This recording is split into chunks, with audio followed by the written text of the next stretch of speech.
আচ্ছা, ভোর 5টার দিকে আমাদের যে লাইন গেটম্যান বললো যে স্যার এখানে একটা ট্রাক আটকে গেছে। 5টার দিকে খবর পাই, আমি মোটামুটি ওই সময় রওনা দিই। আমরা মোটামুটি 5:30টার দিকে এখানে হাজির হই। হাজির পর দেখি, আপনারাও দেখছেন, আমিও দেখতেছি যে এই অবস্থায় আছে আর কি।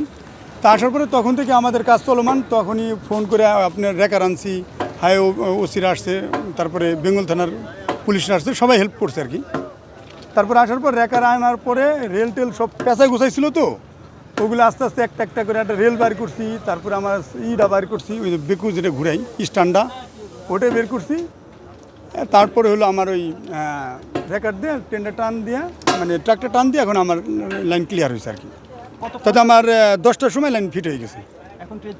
এখন ট্রেন চলাচল স্বাভাবিক, কন্ট্রোলে বলা হয়েছে, ট্রেন চলাচল স্বাভাবিক। আপনার সম্পূর্ণ নাম আর পদবিটা বলুন। আমার নাম Mohammad Mahbub Hasan, senior sub engineer, Bangladesh Railway, রাজবাড়ী।